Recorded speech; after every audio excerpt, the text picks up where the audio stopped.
সবাইকে যে একমত হতে হবে এটা যারা চিন্তা করে এটা একটা বাকশালী চিন্তা, যেটা শেখ হাসিনার পিতা করেছিলেন।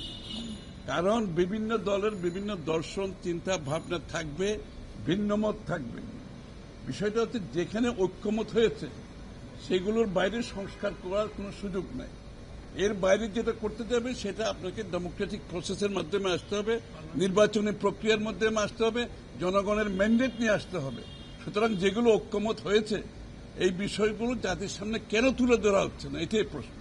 অলরেডি সবাই সাবমিট করে দিয়েছে, অনেকদিন সময় চলে গেছে, আলোচনা শেষ। আপনি এটার জন্য এক সপ্তাহ বেশি সময় লাগে না কোথায় ঐক্যমত হয়েছে।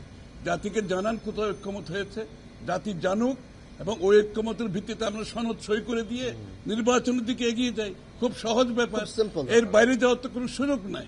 সুতরাং আজকে যে প্রেক্ষাপট, এই প্রেক্ষাপটে নির্বাচনী রোড ম্যাপ না দেওয়ার কারণে জনগণের মধ্যে যে সংশয় সৃষ্টি হচ্ছে, জনগণের মধ্যে যে প্রশ্নের উদ্রেক হচ্ছে, এটা গণতন্ত্রের, আগামী দিনের গণতন্ত্রের জন্য, নির্বাচনের প্রক্রিয়ার জন্য ভালো কিছু বয়ে আনবে না। যত তাড়াতাড়ি সম্ভব নির্বাচনের রোডম্যাপ দিয়ে আশ্বস্ত করতে হবে জাতি গণতন্ত্রের দিকে যাচ্ছে, জাতি গণতন্ত্র ফিরে পেতে যাচ্ছে, এবং গণতন্ত্রের বাহক হচ্ছে নির্বাচন।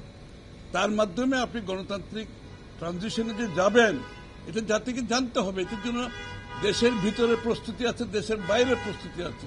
ভারত যেটা বলেছে, এই যে বিনিয়োগকারীরা যারা আসছে বাংলাদেশে তাদের সবাই একটা প্রশ্ন, শেষ প্রশ্ন হচ্ছে নির্বাচন কবে হবে, এবং সবাই জানতে চায় কবে নির্বাচন হবে, এবং নির্বাচনের পরে তারা সিদ্ধান্ত নেবে।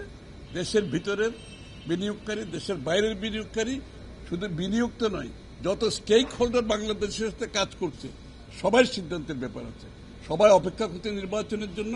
সুতরাং যেখানে ঐক্যমত হয়েছে এগুলো ডিক্লেয়ার করেন, সনদ সই করে দিয়ে নির্বাচনের রোডম্যাপ অতি সত্ত্বর দিয়ে এই সংশয় থেকে জাতিকে মুক্ত করে দেয়। সবাই গণতন্ত্রের পথে চলতে চায়, সবাই গণতান্ত্রিক অর্ডার ফিরে পেতে চায়, বাংলাদেশের মানুষ তার মালিকানা ফিরে পেতে চায়।